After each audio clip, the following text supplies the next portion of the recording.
안녕하십니까. 수도권 투데이 유석현입니다. 무려 853억 원을 들여서 건설했던 인천 월미 은하레일이 안전상의 문제로 운행 불가 판정을 받았었죠. 월미 은하레일을 놓고 인천교통공사와 주민들 간의 이견이 계속 좁혀지지 않고 있습니다. 잠시 뒤에 자세한 내용 알아봅니다.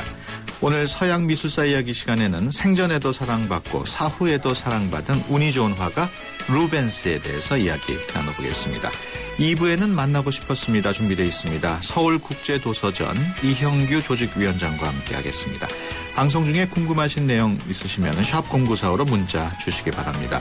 짧은 문자 50원, 긴 문자 100원의 이용료 있고요. YTN 라디오 애플리케이션 ES로도 참여할 수 있습니다. 2월 13일 목요일 수도권 투데이 시작합니다.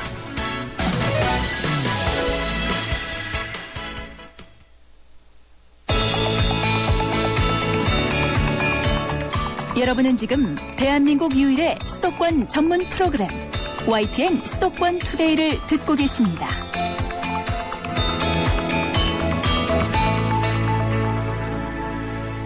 네, 투데이 이슈 점검 시간입니다. 인천시에서 가장 뜨거운 감자였던 월미 은하레일 문제가 다시 수면 위로 떠올랐습니다. 월미 은하레일은 안상수 전 인천시장이 역점 사업으로 추진했지만 부실공사 논란이 됐는데 인천시에서 안전성을 강화해서 레일바이크로 바꾸겠다는 계획을 발표했습니다. 하지만 일부 주민들이 궐기대회를 열면서 반대하고 있는데요. 인천시가 레일바이크로 강행하는 이유는 무엇이고 또 주민들은 왜 반대하는지 양쪽을 차례대로 전화로 연결해서 자세한 내용 알아봅니다. 먼저 월미도 은하레일 안전개통추진위원회 신동규 위원장 전화로 연결해서 주민들이 반대하는 이유가 무엇인지 알아보겠습니다. 안녕하십니까? 네, 안녕하십니까? 네, 월미도 은하레일 사업 사실 시작은 꽤 됐죠? 예, 이 월미 은하레일 시작이 2008년도 6월에 시작하여 2010년 6월에 준공하였습니다. 예. 벌써 4년째 방치되고 있는 거죠. 예, 현재도 소송이 진행되고 있죠? 예, 법원에서 인천교통공사가 제기한 하자감정 소송이 진행되고 있는 걸로 알고 있습니다. 네. 가장 큰 문제는 뭐라고 보십니까? 예, 가장 큰 문제, 지금 기술적인 문제보다 현 시장과 교통공사가 전혀 개통하고자 하는 의지가 없다는 것입니다. 네. 이 기술적인 문제는 언제든지 이거 얼마든지 해결할 수 있는 문제거든요. 네. 우리 대한민국이 KTX를 운영하고 또 우리 우주에 가는 이런 기술력을 가지고 있는 나라거든요. 예. 그래서 기술력은 얼마든지 해결할 수 있는 문제라고 생각합니다. 예. 그 월미 은하레일 부실공사 때문에 이제 안전성에 문제가 있다는 결론이 나왔기 때문에 그걸 그대로 개통하기는 어려운 거 아닙니까? 예, 그렇죠. 그대로 개통하자는 것은 아닙니다. 예. 4년이나 방치한 시설이기 때문에 더구나 현 시점에서 정상 개통할 수가 없다고 생각합니다. 네. 대한민국 최고의 철도 전문 기관인 철견에서 보수 보강 방안까지 제시했어요. 예. 이를 보수 보강 성능 확인 과정을 거치면 정상 운행이 될 거라는 결론이 내린 사안이다 보니까 어디에도 부실이나 철거해야 된다는 말이 없어요. 네. 결론을 내린 거거든요. 그런데도 불구하고 교통공사가 너무나 많은 왜곡 보도를 하고 있는 거죠. 네. 이번에 인천시에서 레일바이크로 바꾸어서 문을 열기로 했는데 그 인천 시민을 대상으로 한 여론조사에서도 그 레일바이크가 좋다는 의견이 가장 많다고 하거든요. 근데도 반대하시는 이유는 뭡니까? 본인들이 하고자 하는 방향으로 가기 위해서 실시한 여론조사라고 생각하기 때문에 신뢰가 가지를 않습니다. 부러진 예상 탑승객 수나 불확실한 추가 건설비 등의 신뢰성이 없다고 언론의 보도가 많이 나왔죠. 당연히 맞는다고 봅니다. 저희는요. 그 월미 은하레일에 이미 850억 원이 넘는 막대한 예산이 들어갔는데 만약에 이걸 또 손을 보려면 더 많은 예산을 투입해야 되는데 좀 지나친 요구는 아니라고 보십니까? 예, 철견이 제시한 보수 보강을 하여 점검 후에 개통하면 될 것을 왜 또 시민의 여론을 투입하려고 하는지 상식적으로 우리 주민들은 이해를 가지지 않습니다. 이건 도저히 우리 주민의 실제를 또 쓴다는 것이 또 이해를 가지는 않아요. 그렇다면은 지금 그 월미 은하레일 안전교통추진위원회 그쪽에서 바라는 대안은 무엇입니까? 우리의 대안은 이렇습니다. 대한민국 최고의 철도 전문기관의 철근의 검증 결과를 시행하여 예. 하루속히 월미 관광특구의 활성화와 예. 그동안에 월미도에 엄청난 그 피해를 입었거든요. 이 건설을 하면서요. 예. 뭐 교통의 대란이라든가 상권의 그 피해가 엄청나게 빨리 이것이 우리는 그 최고 기관은 철도 시설 철기원의 그 용역을 존중을 하니 그대로 어떻게 하려는 것까지 다 제시를 해놨으니까 그대로 해서 개통을 하자 하는 것입니다. 그러니까 은하레일을 당초 예정대로 개통을 하자. 예, 알겠습니다. 지금까지 월미도 은하레일 안전개통추진위원회 신동균 위원장이었습니다. 오늘 말씀 감사합니다. 네, 감사합니다. 네, 계속해서 인천교통공사 조남영 처장 전화로 연결합니다. 안녕하십니까?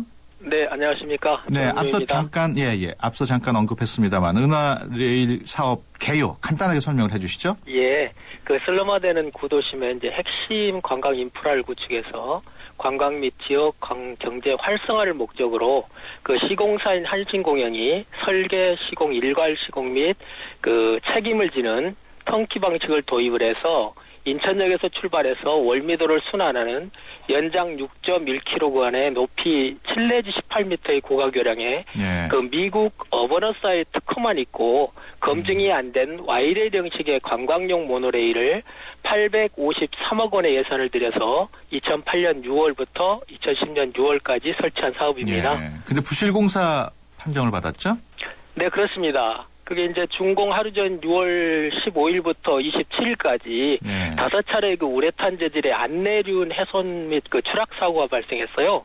그래서 이제 시공사에서 그 개선을 하기 위해서 시험을 운행을 하다가 2010년 8월 17일 날 그 차량의 전도와 안내를 겸하는 책임지는 그 안내륜 축이 절손돼서 약 20kg의 안내륜 뭉치가 10m 아래 그 지상으로 추락하는 그 중대 사고가 발생해서 현재까지 운행을 못하게 했습니다. 그동안 그래서 이제 시공사에서 이제 뭐 한 15개월 동안 사고 원인 분석도 하고 다시 안내륜의 그 우레탄 뭐 재질도 바꾸고 안내륜 축 직경도 키우는 이제 보강 공사를 했는데 이제 그러면서 완벽하게 가동되는 시스템을 저희들한테 인계했다고 그 주장한 상태에서 저희들이 이제 과학적인 객관적인 근거를 통해서 안전성을 확인하고 이제 개선 보완해서 조기에 개통하고자 이제 철도기술연구원을 통해서 안전성 검증 용역을 시행했는데요. 이제 그 중대 사고로 그 시공사가 보강한 안내륜 축이 이제 또 절손 위험이 있고 회전이 발생되고 59개 교량을 이제 측량한 결과 95% 이상이 허용 오차를 수십 배까지 초과해서 철거하고 재시공하지 않고서는 허용 범위 내로 보수가 불가하고 차량의 그 추락 방지와 안내를 책임지는 Y레일이 그 체결력이 부족해서 전도 위험이 있고 그다음에 무인 자동 운행의 필수 사항인 정위치 정차 신뢰도가 시방 기준에 이제 99.9%인데 74% 정도밖에 안 돼서 도저히 이제 손님 승하차가 불가하고 뭐 하여튼 집전 장치가 전차에서 벗어나는 등 하여튼 토목, 궤도, 전기, 뭐 신호 통신 모든 분야에서 총체적인 부실로 밝혀졌습니다. 그래서 결국은 레일 바이크로 결정이 났는데 그 이유는 뭡니까? 그 철도기술연구원에서 이제 시스템이 이제 안전운행이 그 어려운 것으로 하게 됐고 그 시공사가 이제 형편없는 기술력과 신뢰성 상실에도 불구하고 저희들이 그 특허 시스템이어가지고 다른 시공사가 이거 보완이 불가능합니다. 그래서 이제 시공사하고 개선 보완을 협의했는데 한 달 동안 이제 협의했는데요. 그 시공사가 법적 사항이 이제 낙하물 방지 설치나 그 발주처의 계획서 승인 및 준공 검사까지도 거부하면서 그 대승적인 차원을 운운하며 공기 준수 및 성능 보증 책임은 없다고 주장하고 그러면서도 이제 관련 소송이 취하하고 준공 잔금은 즉시 그 지급하라는 등 그 비상식적인 조건을 고수해서 어쩔 수 없이 이제 저희들이 활용 방안을 추진하기로 했습니다. 레일 바이크는 그럼 자전거 모양의 그런 모양이죠? 예, 그렇습니다. 이제 저희들이 설치하고자 하는 레일바이크는 일반적인 레일바이크가 아니고 그 전동과 수동을 겸하는 고급 택시형 레일바이크가 되겠습니다. 네. 그렇군요. 또 인천교통공사가 인천발전연구원을 통해서 사업성 조사를 했는데 거기에서 보면은 인천시의 주장대로 80만 명이 이용하려면 레일바이크가 30초마다 승객을 태워야 하는데 예. 안전 수칙을 지키려면 1분 간격이 필요하다. 이런 지적이 있거든요. 어떻습니까? 그래요? 예.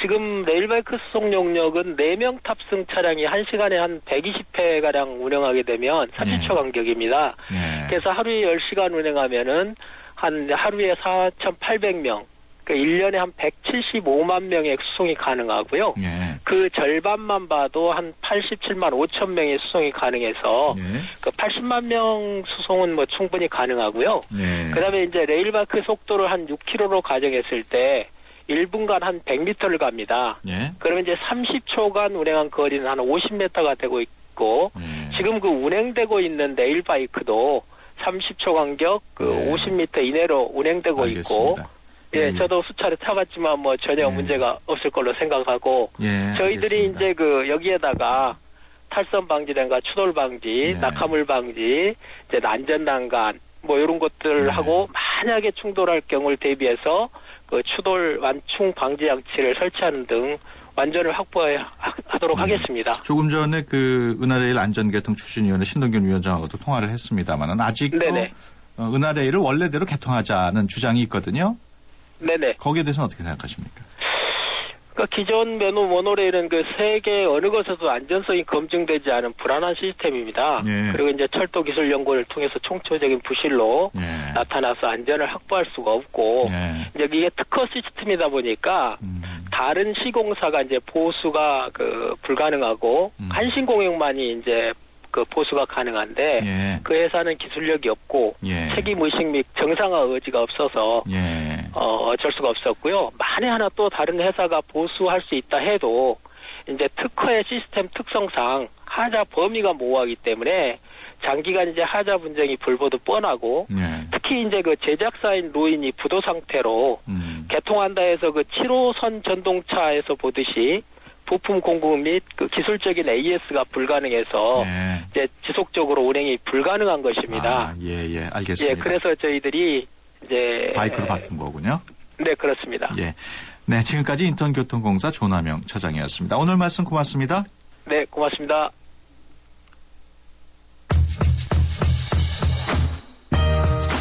조선시대 한시에 담긴 지식인사 회화 문화의 모습을 다양한 작품과 인물을 통해 소개하는 책이 나왔습니다. 창작과 비평사에서 출간한 김풍기의 신간 한시의 품격은 양반 사대부뿐만 아니라 속세를 벗어난 승려, 신분적인 불평등을 문학으로 승화한 중인들의 작품까지 폭넓게 다루고 있습니다. 조선시대 사대부 커뮤니티에 끼려면 한시를 지는 능력이 꼭 필요했고 남루아랭색의 선비가 잘 지은 시 한 수로 술을 얻어먹는 일화가 소개되고요. 때문에 조선의 선비 문화를 이해하려면 한시에 대한 이해가 꼭 필요하다고 저자는 강조합니다. 시짓기 능력이 권력과 직결되다 보니 표절과 창조 사이를 아슬아슬하게 줄타기하는 이들도 적지 않았다고 하는데요. 기존 작품의 생각과 표현을 작품 만들기에 활용하는 것을 넘어 권력자가 남의 작품을 자신의 것인 양 내놓는 대작관행도 존재했다는 걸 보니 요즘 세태와도 크게 다르진 않았던 것 같습니다.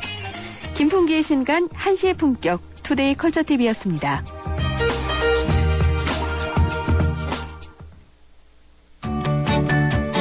수도권 투데이. 네, 명화와 관련된 사람들의 이야기, 명화가 숨겨놓고 있던 뒷이야기를 들어보는 서양미술사 이야기 시간입니다. 지난 시간에는 도망자 신분으로 그림을 그려야 했던 카라바치오에 대해서 이야기를 나눴었는데요. 오늘은 살아서도 사랑받고 세상을 떠난 후에도 사랑받은 운이 좋은 화가 루벤스에 대해서 알아보겠습니다. 오늘도 김민성 큐레이터와 함께합니다. 안녕하세요. 네, 안녕하세요. 네, 루벤스 지난 시간에 얘기했던 카라바치오와 같은 시대를 살았는데도 카라바치오와는 아주 다른 삶을 살았던 작가라고요? 네. 하늘과 땅 차이가 날 만큼 아주 극과 극의 삶을 살았다고 할 수 있는데요. 네. 어쩌면 미술사에서 루벤스처럼 하고 싶은 것을 다 하면서도 또 좋은 것을 충분히 누리고 네. 또 거기다가 죽어서는 현재까지도 수많은 사람들의 사랑을 꾸준히 받고 있는 작가도 아마 찾아보기 힘들 겁니다. 네. 지금도 보면요. 그 3천여 점의 작품이 그의 이름으로 전해오고 있는데 그럼에도 불구하고 그의 작품들은 경매 시장에 나올 때마다 모두 고가에 낙찰이 되고요. 네. 그러니까 그의 예술가적 생명력은 참으로 놀라운 수준이라고 할 수 있겠습니다. 네. 그래서 오늘은 모든 작가들의 로망이라 할 수 있는 루벤스의 예술가적 성공이 과연 어떻게 가능했는가를 한번 이야기해 보려고 합니다. 네. 한마디로 루벤스는 그 작가로서 큰 성공을 거둔 사람이었군요. 네, 맞습니다. 네. 근데 이런 성공이 처음부터는 아니었거든요. 예. 그래서 루벤스는 말 그대로 자수성가한 사람이라고 할 수 있습니다. 네. 루벤스의 이렇게 생을 잠깐 보면 네. 루벤스는 그 독일 북부에서 태어나 10살 정도까지 살다가 이제 아버지가 사망하면서 안트워프로 오게 돼요. 네. 근데 이제 아버지가 사망한 이유도 그닥 이렇게 아름다운 이유도 아니었고 그래서 거의 도망치다시피 다시 안트워프로 돌아와서 네. 살게 되는데 사실 이 안트워프라는 도시는 지금은 벨기에에 있는 도시인데요. 당시에는 안트워프가 네덜란드 영이어서 네. 그러니까 몇몇 자료에는 독일 태생 벨기에 작가가 주로 나와 있는데 네. 뭐 네덜란드 작가로도 되어 있기는 합니다. 네. 어쨌든 다 루벤스고요. 네. 안트워프로 오게 된 루벤스는 가정 형편이 어려워서 시종 노릇을 하기도 하고 네. 또 화가들의 조수일도 했었고요. 이제 그러면서도 재밌는 건 인문학, 라틴어, 뭐 미술 굉장히 그 열심히 공부를 하는 네. 그런 성실한 그런 또 그 면모를 보여주는 작가였는데 그러다 20살이 갓 넘으면서 성 루쿠 화가 조갑에서 조합장 그리고 교사직을 맡게 됩니다. 예. 이때부터가 아마 루벤스의 성공의 시작이 아닐까 싶습니다. 그때부터 이제 루벤스의 성공 비법이 나오겠군요. 네, 뭐 모든 비법에는 태생적 조건이 하나씩은 따라주어야 하는 것 같은데요. 네. 그러니까 루벤스는 사실 천재도 아니었고요. 네. 또 가진 것도 많은 사람이 아니었는데도 그런 성공을 했었던 것은 뭐 외국어를 6개나 하고 네. 또 그저 그 하면서도 이제 계속 부족함을 느끼면서 꾸준히 공부를 하고 노력하는 스타일이었거든요. 네. 그래서 아마 이런 것들이 성공의 한 부분이 아니었을까 싶고 또 특히 인문학 공부를 통해 타인과 사는 법에 대한 나름의 노하우를 터득한 그 루벤스의 어떤 부분이 주요하지 않았을까 그 생각을 하게 되거든요. 근데 네. 타고난 성격이 성공의 비법으로 맞아 떨어진 거죠. 이제 루벤스 네. 경우는 특히 8년 정도 루벤스가 이탈리아에서 살았던 소위 이탈리아 시기가 있는데요. 네. 바로 요 시기가 이런 요인들로 작가로서의 성공이 이루어졌다고 할 수 있는 그런 일들이 있습니다. 그러면 8년 동안 이탈리아에 있으면서 어떤 일이 있었길래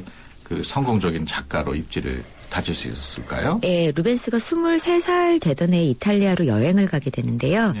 그 사실 그 이탈리아는 유럽에서도 상당히 가고 싶어하는 그런 지역인데 네. 유럽 전 지역의 작가들에게는 이탈리아로의 여행을 아주 평생 소원을 삼기도 했거든요. 네. 그러다 보니까 17세기에는 프랑스 같은 지역에서는 일종의 예술 대회처럼 로마 대상이라는 게 있었거든요. 네. 그 상을 제정을 해서 거기서 이제 그 상을 받으면 그 이탈리아로 여행을 보내주겠다. 네. 이런 것들이 아주 큰 이제 포상한 제도였을 정도로 이탈리아 여행은 굉장히 작가들한테 주요했는데 루벤스는 이곳에서 그 미켈란젤로의 조각도 보고요. 예. 또 라파엘로 다빈치 작품도 보고 또 여기에 그 당시 그 사고뭉치를 소문 날리고 있었던 이제 카라바초의 작품도 보게 되는데요. 네. 이러한 작품들을 모사하면서 또 작품의 아주 깊은 연구를 그 루벤스는 그 타고난 그 성실함 그 모범생적인 태도로 네. 이제 공부를 했었죠. 그 당시에 그 교회의 재단화 작품 제작이 의뢰되고요. 그 성공이 루벤스는 이탈리아의 주요 작가로 등극하는 요인이 되죠. 예. 그때 나이가 아마 26살 정도 되었었습니다. 그렇군요. 단순히 교회 성화를 잘 그렸다고 해서 뭐 탄탄대로를 갈 수도 있었겠지만은 좀 더 결정적인 계기 같은 게 있었습니까? 예, 말씀처럼 성공적인 성화야 우리 카라바초도 제작을 했었잖아요. 네. 근데 하지만 루벤스는 뛰어난 작가의 기술에다가 성실함이 보태졌으니까 이제 카라바초와는 다른 운명을 맞게 됩니다. 네. 그래서 루벤스는 이탈리아 천재의 작품들을 거의 다 모사하고요. 그 아주 미친 성실함을 보이는데 천재들의 작품들을 분석하고 또 그 결과 루벤스 특유의 여성 누드 스타일을 만들어 만들어내기도 합니다. 네. 하지만 그가 대가로서의 명성을 얻고 작가 최고의 그 부와 명예를 얻게 되는 데는 아주 재미있는 일화가 하나 있습니다. 예. 앵커님이 궁금해하시는 바로 그 결정적인 일이라고 할 수 있죠. 어떤 일합니까?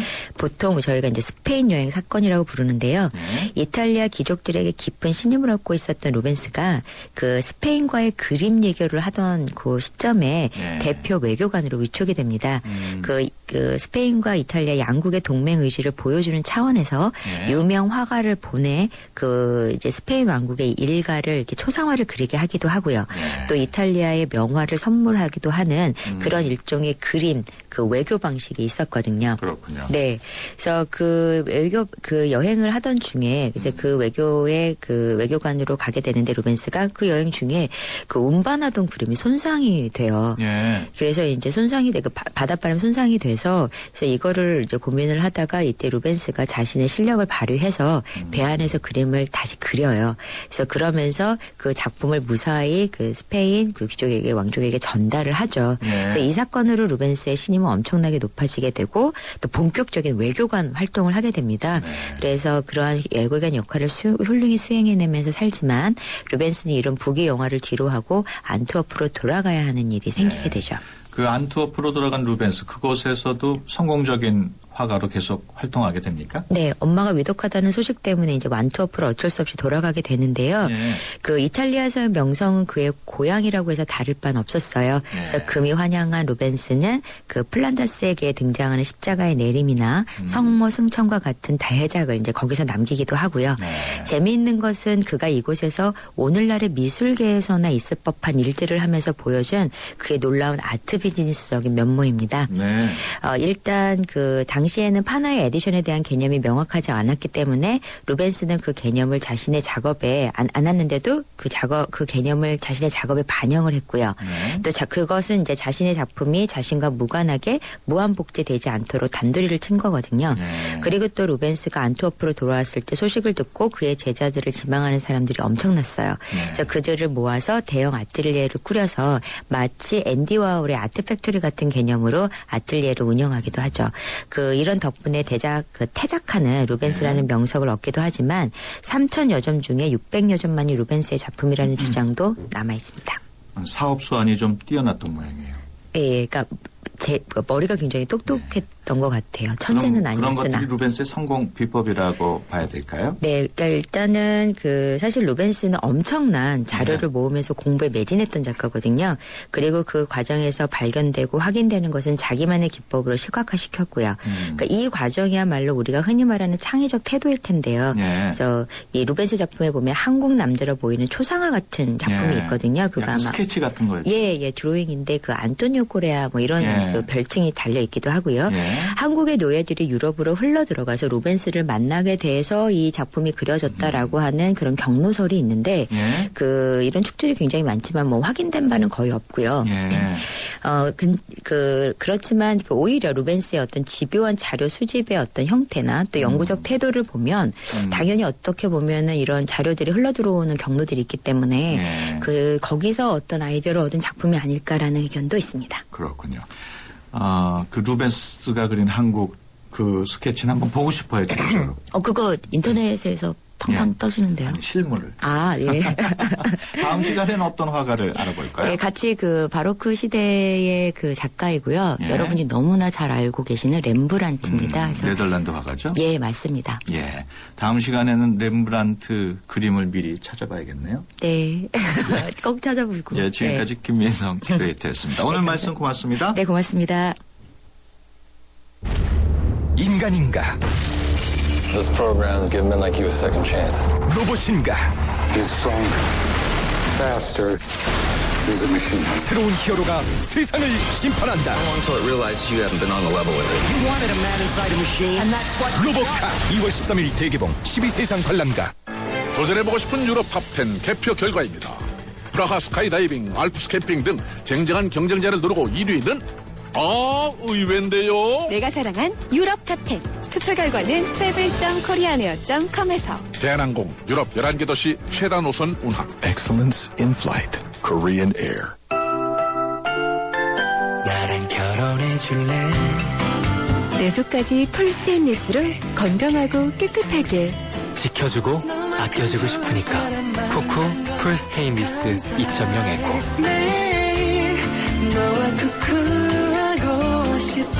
쿠쿠. 네, 수도권 투데이 1부 여기서 마치고요. 잠시 뒤 2부에서 뵙겠습니다.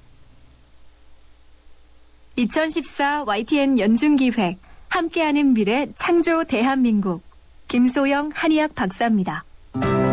대한민국의 미래 당연히 건강이겠죠? 요즘 보면은 학생은 학생들대로 또 주부는 주부대로 각자의 스트레스를 너무나도 안고 가는 사회가 돼버리지 않았나 이런 생각을 해봅니다. 모든 게 다 빨리빨리 이런 생활 습관에서 비롯된 게 아닌가 싶어요. 그래서 빨리빨리 생활 습관을 버려버리고 차근차근 생활 습관을 만들어 나간다면 그것이야말로 건강해질 수 있는 비결이고 미래의 건강한 대한민국을 여는 초석이 되지 않을까요? 2014 YTN 연중기획 함께하는 미래 창조 대한민국 YTN 라디오가 함께합니다. 수도권 뉴스와 알찬 생활 정보가 가득한 여긴 바로 수도권 투데이. 건강, 교육, 재테크까지 있는 유익한 라디오 수도권 투데이. YTN 수도권 투데이. 네, 수도권 투데이 2부 시작합니다. 오늘 2부 만나고 싶었습니다 시간에는 해가 갈수록 규모가 커지고 있는 서울국제도서전의 집행위원장과 함께합니다. 올해 런던 도서전에는 우리나라가 주빈국으로 초청되기도 했는데요. 도서전이란 어떤 것이고 또 도서전의 매력은 무엇인지 자세히 알아보겠습니다. 방송 중에 궁금하신 내용은 샵 0945로 문자 주시기 바랍니다. 짧은 문자 50원의 이용료 있고요. YTN 라디오 애플리케이션 예스로도 참여할 수 있습니다. 수도권 투데이 2부 뉴스 브리핑으로 시작합니다. 이은지 아나운서 전해주세요. 네, 수도권 뉴스 브리핑입니다. 오늘 새벽 5시 10분쯤 서울 지하철 9호선 석촌역 공사 현장에서 H빔이 2m 아래로 떨어졌습니다. 이 사고로 작업자 54살 전모 씨가 다쳐 병원으로 옮겨졌습니다. 소방당국은 H빔을 지탱하던 체인이 끊어져 사고가 난 것으로 보고 있습니다. 오늘 새벽 2시 반쯤 서울 서초동의 한 음식점에서 불이 났습니다. 이 불로 다친 사람은 없지만 냉장고 등이 타면서 1,000만 원의 피해가 났습니다. 오늘 새벽 1시 50분쯤 서울 대림동의 한 여관에서 불이 났습니다. 이 불로 투숙객 2명이 의식을 잃어 병원으로 옮겨졌고 침대와 이불 등이 타면서 400만 원의 피해가 났습니다. 오늘 새벽 2시 20분쯤 서울 수유동의 한 도로에서 47살 김모 씨가 운전하는 승용차가 길가에 누워있던 56살 이모 씨를 치었습니다. 이 사고로 이 씨가 다쳐 병원으로 옮겨졌지만 생명에는 지장이 없는 것으로 알려졌습니다. 경찰은 김 씨가 술에 취해 길에 누워있던 이 씨를 발견하지 못해 사고가 난 것으로 보고 경위를 조사하고 있습니다. 도로변을 걸어가던 80대 남성이 차에 치여 숨졌습니다. 어젯밤 9시 반쯤 경기도 이천시 고담동에 있는 국도에서 모가 방향으로 걷던 85살 문모 씨가 마주오던 차에 부딪혀 그 자리에서 숨졌습니다. 경찰은 문 씨가 인근에 사는 친척을 찾아가는 길에 버스를 잘못 내려서 도로변을 걸어가다가 사고를 당한 것으로 보고 있습니다. 지금까지 수도권 뉴스 브리핑이었습니다.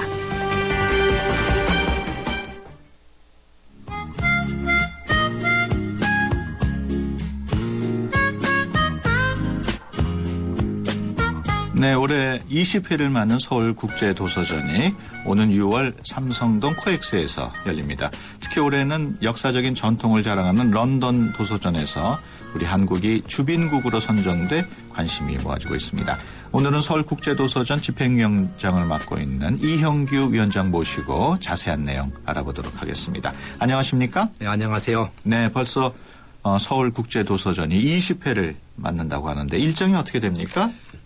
금년 6월 18일부터 22일까지 서울 삼성동 코엑스에서 열립니다. 네, 일주일 동안 열립니다. 네, 일주일 동안 아직 부수 참가 신청 전이라 어떨지 모르겠지만은 예년과 같이 올해 또한 작년에 25개국이 참석을 했는데 올해도 그 이상 도서전을 찾을 것으로 기대가 됩니다. 그렇군요. 올해 또한 일반 출판사 참가 부수 외에 신생 출판사들을 위한 소형 부스를 운영하면서 국내 출판인들의 저작권 교류에 장이 될 저작권 센터 운영 외에 출판인들을 위한 출판 전문가 세미나가 운영될 예정입니다.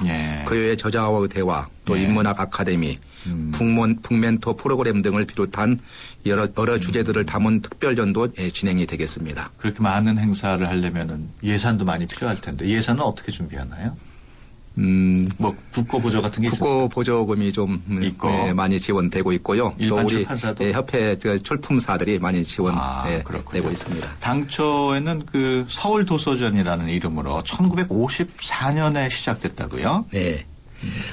서울 국제도서전은 원래 1954년에 서울 도서전이라는 타이틀로 시작을 했습니다.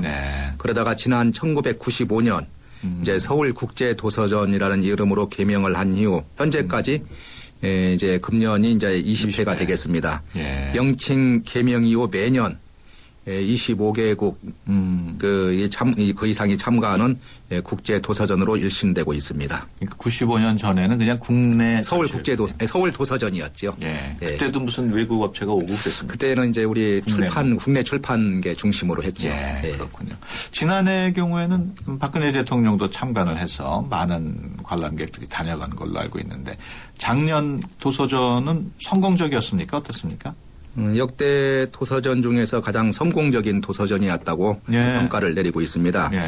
세계 그 25개국 610개 출판사가 참가해서 총 12만 9,210명의 내외국인 관람객이 본 도서전을 찾았습니다. 특히 박근혜 대통령의 개막식 방문과 또 인문 도서 구매 등이 언론에 집중 보도됨에 따라 박 대통령의 구매 도서의 그 완판으로 재판을 찍을 정도였으며 또한 박 대통령의 구매 도서가 휴가지에서 읽고 싶은 책 목록에 오르는 등 큰 반향을 일으켰습니다. 특히 참고적으로 우리 박 대통령께서 구매하신 도서는 이방인, 유럽의 교육, 정도와 홍대용, 생각을 겨루다, 탑성 후원, 철학과 마음의 치유 등 이러한 책들이 되겠습니다. 이방인이면 까미의 이방인입니까? 네, 그렇죠. 2013년 서울국제도서전은 방금 말씀드린 대로 25개국 610개의 출판사가 참여해서 역대 최대 규모로 진행되었고 또 13만 명의 관람객이 방문하여 성황리에 개최되었다는 평가를 받았습니다. 특별히 현직 대통령이 도서전의 개막식에 참석한 것은 14년 만으로 우리 박근혜 대통령이 구입한 5권의 인문학 책들에 많은 관심이 쏟아져서 책의 중요성을 강조하는 데 큰 역할을 하게 되었습니다. 이번 도서전에 대한 관람객의 만족도도 90%가 넘었고 또 부수 참가사의 참가 성과 및 만족도도 80%가 넘었습니다. 올해도 전시회 때 좀 유명 인사를 초청을 하면은 언론에 각광을 받으면 좀 홍보가 되지 않을까요? 그러면요. 그게 우리 도서전에 무슨 계획 같은 건 있습니까? 지금 계획 세우고 있습니다. 제 생각에는 이번에 올림픽에서 금메달 딴 친구들을 초청을 해서 그 친구들이 고르는 책 뭐 이래가지고 홍보를 해도 좋을 것 같아요. 그런 것도 있고 또 작년에는 박범신 작가가 이제 홍보대사가 돼 주셨는데 올해는 지금 최고의 인기를 누리고 있는 조정래 소설가께서 홍보대사를 이제 받기로 했습니다. 지난해에는 인도가 주빈국이었다고 하는데 올해 주빈국은 선정이 됐습니까? 올해도 우리 서울국제도서전이 참 그 세계의 국제도서전 중에서도 상당히 그 이상이 높아졌습니다. 5만으로 정해졌습니다. 근데 바로 뒤에 또 이태리가 또 저기 신청을 했는데 먼저 5만이 신청을 했기 때문에 그래서 5만으로 정해졌고요. 우리나라의 특성에 맞는 그 가이드라인과 또 구전문학, 전성문학 등 다양한 프로그램을 가지고 우리가 5만이라는 낯선 국가를 좀 더 친숙하게 만들려고 합니다. 사실 5만 하면은 우리 국민들이 되게 잘 모르잖아요. 그렇죠. 그런데 이번에 아마 5만과 친숙하게 될 수 있는 좋은 기회가 될 것 같습니다. 그 올해 도서전 표를 공모를 했는데 당선작이 책으로 만나는 세상, 책으로 꿈꾸는 미래 이런 내용이에요? 네. 어떤 의미에서 선정됐습니까? 지난 12월 19일부터 올해 1월 10일까지 접수를 시작해서 네. 총 1373편의 표가 응모되었습니다. 그중 우리 집행위원들께서 지난 월요일 날 최종적으로 책으로 만나는 세상, 책으로 꿈꾸는 미래를 공식 표 당선작으로 선정을 했습니다. 그 외 책의 숨결, 미래의 물결, 또 펼치면 미래, 읽으면 희망, 이 두 편을 가작으로 확정을 했습니다. 본 표의 심사는 2014년 서울국제도서전 집행위원회에서 별도로 구성한 표어 선정심사위원회의 심사에 의해 선정되었으며 당선작과 가작에게는 각각 상품이 수여가 되었습니다. 상금이 아니고 상품? 네, 상금과 상품. 네, 네. 그런데 당첨이 되면 어떤 상품을 주나요? 주로 이제 문화 상품권을 저희가 이제 하고 있습니다. 올해 도서전 예년과 좀 다른 점이 또 있습니까? 올해 서울국제도서전은 우리가 그동안 기존에는 코엑스 A, B 홀에서 운영했던 것과 달리 이제 코엑스 A 홀에서만 운영을 합니다. 그러면 스페이스가 좀 줄어드는 건 조금 약간 줄었습니다. 전시 규모를 좀 축소할 만큼 내실 있는 전시 내용을 구성하기 위해서 최선을 다하고 있습니다. 그만큼 프로그램 선정에 더 신경을 쓰고 있습니다. 국내에는 좀 더 생소한 아랍 문화권을 접할 수 있는 이 주빈국 오만이 운영하는 프로그램도 특별히 볼거리가 될 전망이며 또한 단순한 도서전에서 벗어나서 문화가 살아 숨쉬는 공간으로 연출하기에 책과 접목된 음악과 공연 또 미술품이 함께 어우러진 프로그램 등을 구상하고 있습니다. 오만이 주빈국 그게 오만 작품들을 우리나라 사람들이 보려면 그게 한국어로 번역이 돼 있지는 않겠죠?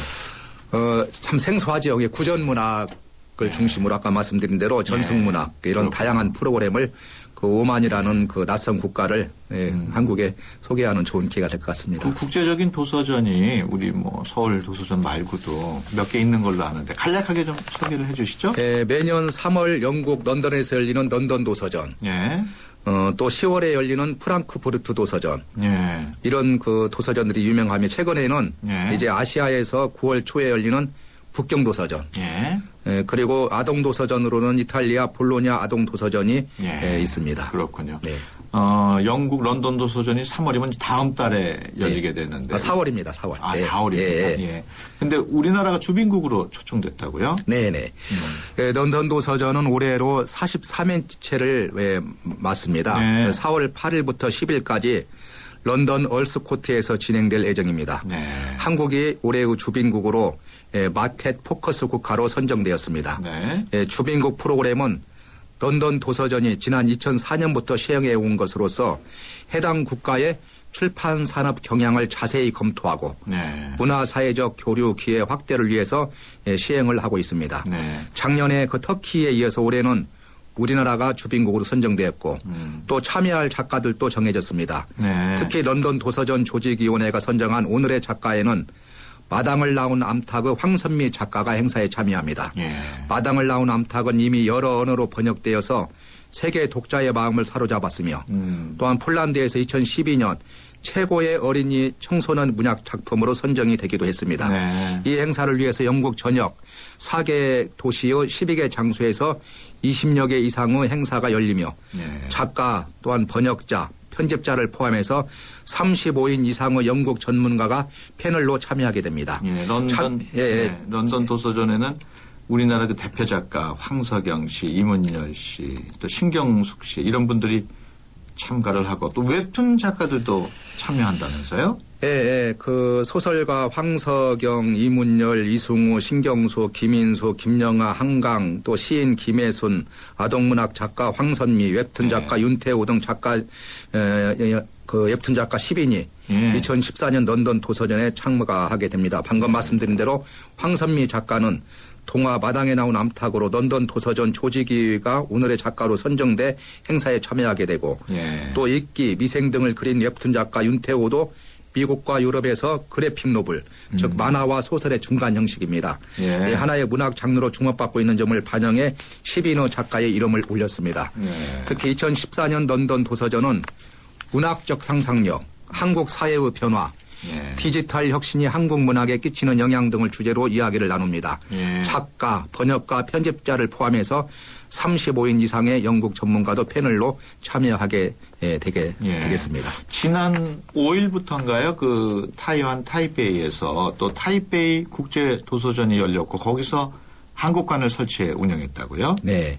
총 그 10개 부수 참가사와 17개 위탁 도서 참가사로 구성된 이번 2014년 타이페이 국제도서전의 한국관에서는 네. 1,000여 종의 우수하고 다양한 한국 도서를 선보였습니다. 네. 특히 이번 참가는 한국이 APPA 아시아 태평양 출판협회 회원국 중 일본, 태국, 싱가포르와 함께 4개국이 공동 주재국으로 참가하여 한과 리셉션 또 일러스트레이터 작품 전시 등을 다양한 이벤트를 진행을 했습니다. 특히 한국 문학 번역원과 함께 박범신 작가의 대담 프로그램을 진행하여 현지인들의 많은 관심을 받았습니다. 네. 그런 도서 전시회가 이렇게 뭐 도서를 전시하고 홍보하는 목표도 있지만은 책을 팔기도 합니까? 팔기도 하죠. 근데 주로 이제 저작권 그 장이기 때문에 계약의 네. 장이기 때문에 저작권 계약이 주로 이루어지고 있습니다. 그러면 우리 국내 작품에 대한 외국 출판 업체들의 관심도 갈수록 높아지고 있나요? 어떻습니까?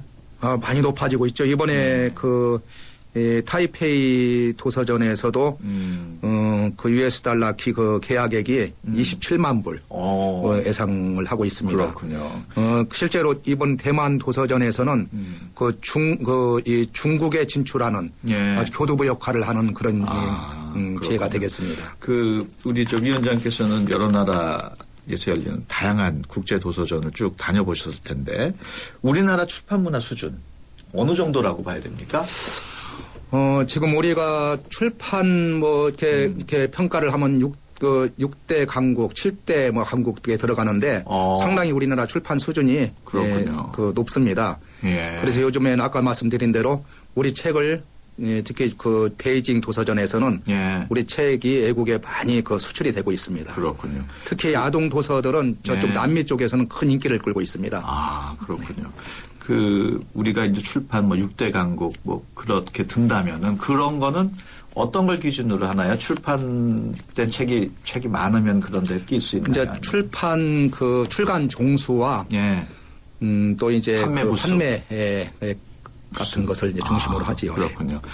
최근에 스마트폰 또 무슨 태블릿 PC 이런 게 많이 보급이 되면서 일반 사람들이 책을 별로 안 읽는다. 이런 우려가 많이 나오고 있는데 이에 대한 출판업계의 대안이랄까 그런 게 있습니까? 많이들 염려들을 하고 있습니다. 네. 한국제지연합회를 주축으로 한국출판문화산업진흥원 또 한국서점조합연합회 대한인쇄문화협회 또한 대한인쇄정보산업협동조합연합회 한국벌프종이공학회 대한출판문화협회는 지난 12월에 종이책이 좋아요 라는 캠페인을 벌였습니다. 종이책이 좋아요. 이 캠페인 목적은 크게 세 가지였습니다. 첫째는 종이책이 갖는 가치에 대해서 새롭게 생각하는 계기를 마련하자.